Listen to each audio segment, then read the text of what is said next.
बात अब एक जानलेवा गेम की। आपको 2016-17 के दौरान का वो दौर याद होगा जब ब्लू व्हेल नाम के एक गेम ने पूरी दुनिया को हिलाकर रख दिया था। ऐसा गेम जो इसे खेलने वालों को आत्महत्या करने के लिए उकसाता था। एक बार फिर से भारत में एक ऐसे ही गेम ने दस्तक दी है, जिसका शिकार हुआ है पुणे का एक 15 वर्षीय नाबालिग, जिसने बिल्डिंग की 14वीं मंजिल से कूदकर आत्महत्या कर ली। डिजिटल इंडिया के दौर में ऐसे गेम पर पाबंदी और कड़ी नजर रखने की मांग उठ रही है।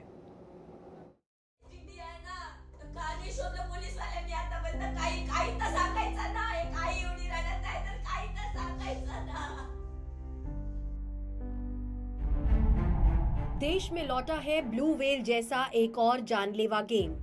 शिकार हुआ है पुणे बेल्ट के पिंपरी चिंचवाड़ का निवासी 10वीं में पढ़ने वाला 15 साल का आर्य श्रीराव। पुलिस को शुरुआती जांच में पता चला है कि इस किशोर को ऑनलाइन गेम की लत लग गई थी, जो उसे आत्महत्या तक ले गई।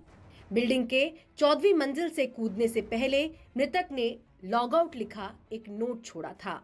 माना जा रहा है कि उसने किसी ऑनलाइन चैलेंज के तहत ये छलांग लगाई। आर्य कुछ महीने से आक्रामक हो गया था। मौत के गाने सुनता था, दिन भर अपने कमरे में लैपटॉप में लगा रहता था, सिर्फ खाने के लिए बाहर निकलता था। आर्य की मां ने एनडीटीवी को ऐसी कई हैरान करने वाली जानकारियां दी और बताया कि बेटे की मौत की खबर उन्हें सोसायटी के व्हाट्सएप ग्रुप पर मिली। दिवसेंदिवस खूप ॲग्रेसिव्ह होत गेला. म्हणजे घरात तो भावाला मारायला लागला, माझ्यावर हात उचलायला लागला आणि कंटिन्यू रूममध्ये लॉक करून राहायचा. 3-3 दिवस तो रूमच्या बाहेर नव्हता येत. मी लहान मुलाला ताप आला म्हणून पट्ट्या ठेवत होती. अचानक ग्रुपवर मेसेज आला कोणीतरी वरून उडी मारली म्हणून. तो नुसते डेथचे गाणे ऐकायचा. तो इंग्लिशच सॉन्ग ऐकायचा नेहमी, बाकी कोणते ऐकत नव्हता. मला वाटायचं तो असाच ऐकत आहे, पण इतक्यात तो नुसते डेथचे आणि खूप जोरात लाऊड व्हॉल्यूममध्ये तो फक्त डेथचे गाणे ऐकायचा. मधामधात मला विचारायचं काही नसते मम्मा, लाईव्ह डेथ काय असते, काहीच नसते, डेथ पण काही नसते।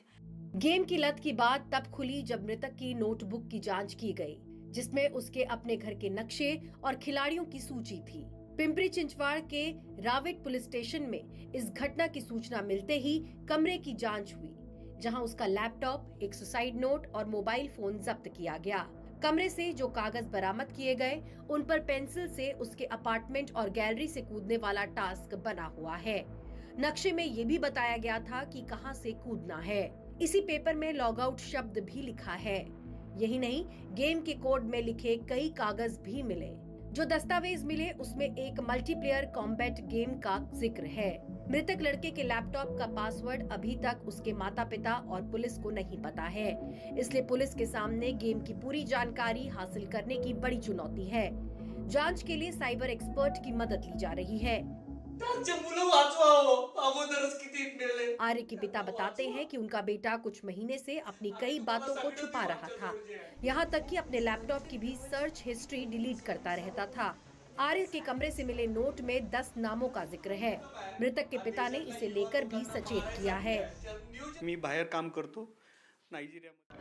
मैं नाइजीरिया में काम करता हूँ। मैं मई में आया तो मेरी बीवी बेटे के बारे में कहा तो मैंने उनसे बात की, उसे बाहर घुमाने लेके गया। तब भी उसकी हरकतें बिल्कुल नॉर्मल थीं। उसने बताया कि ऐसा कुछ नहीं है। कभी कभी मम्मा मेरे मन के खिलाफ काम देती हैं तो मैं बोर हो जाता हूँ। उसकी सुन के मैं बीवी को बोलता था कि वो तो अपनी जगह सही है। म्हणून तुमच्या थ्रू मला हे एस्केलेट करायचं आहे. हे तुम्ही एस्केलेट करावं. कमीत कमी ते मायबापाचे लेकरं तरी सुखी राहतील ना. पुणे से रेवती हिंगवे की रिपोर्ट, एनडीटीवी इंडिया के लिए। एक तरफ डिजिटल इंडिया का विकास है, लेकिन हमें अपने बच्चों पर ध्यान देने की ज़रूरत है कि जो उनके पास हम डिजिटल फ़ोन्स और चीज़ें देते हैं, किस तरह वो उसका प्रयोग करें।